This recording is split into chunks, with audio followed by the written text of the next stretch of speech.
आसतु आज जानिबा 25टी अनुचिंता। नंबर 1, जो महिला पार्टी उपरे 16टी एवं तले 16टी दांत क्षीर परी सफा थाए से स्वामीर प्रिय होइथांती।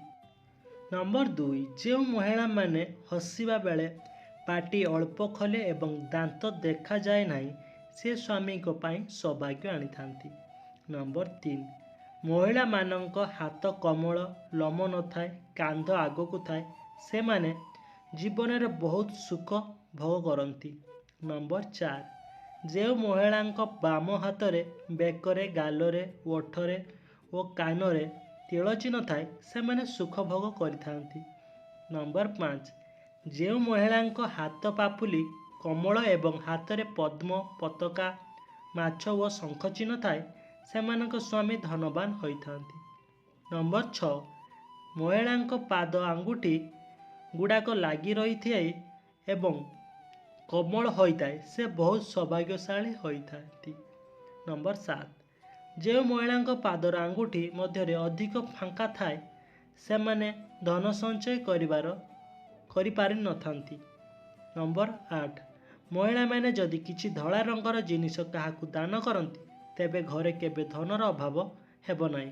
नंबर 9, महिला माने केबे भी लुण रखिथिबा पात्र को खोला रखंतु नाही, या द्वारा घरे धन अभाव होता है। नंबर 10, महिला माने सूर्य उदय पूर्वर घर झाड़ू मारिले धन वृद्धि होता है एवं सूर्यास्त पर केबे झाड़ू मारंतु नाही।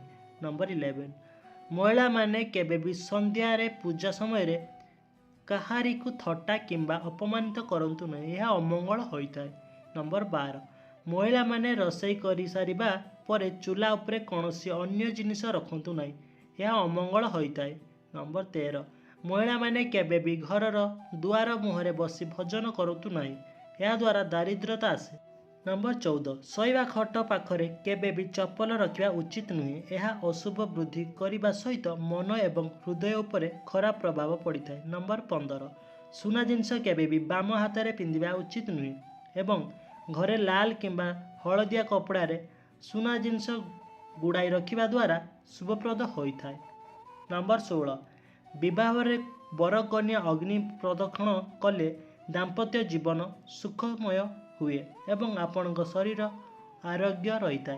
नंबर 17, जो पुरुषर मुंड चुटी रे कुंची कुंचा रही थाए से माने सरल मन एवं जिदखोरिया प्रकृतिर होइथांती।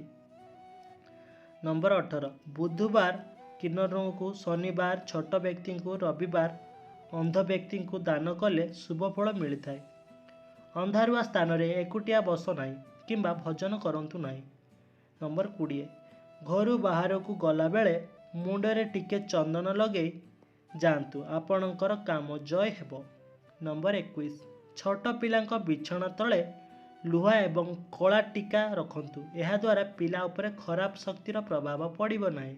नंबर 22, दक्षिण दिग को मुंड करी सईले मंगल होता है। नंबर 23, स्वामी और स्त्री मध्य मनोमालिन दूर करने दुईटी मयूरपुंज को विवाह फोटो सहित एकाठी रखा द्वारा उचित।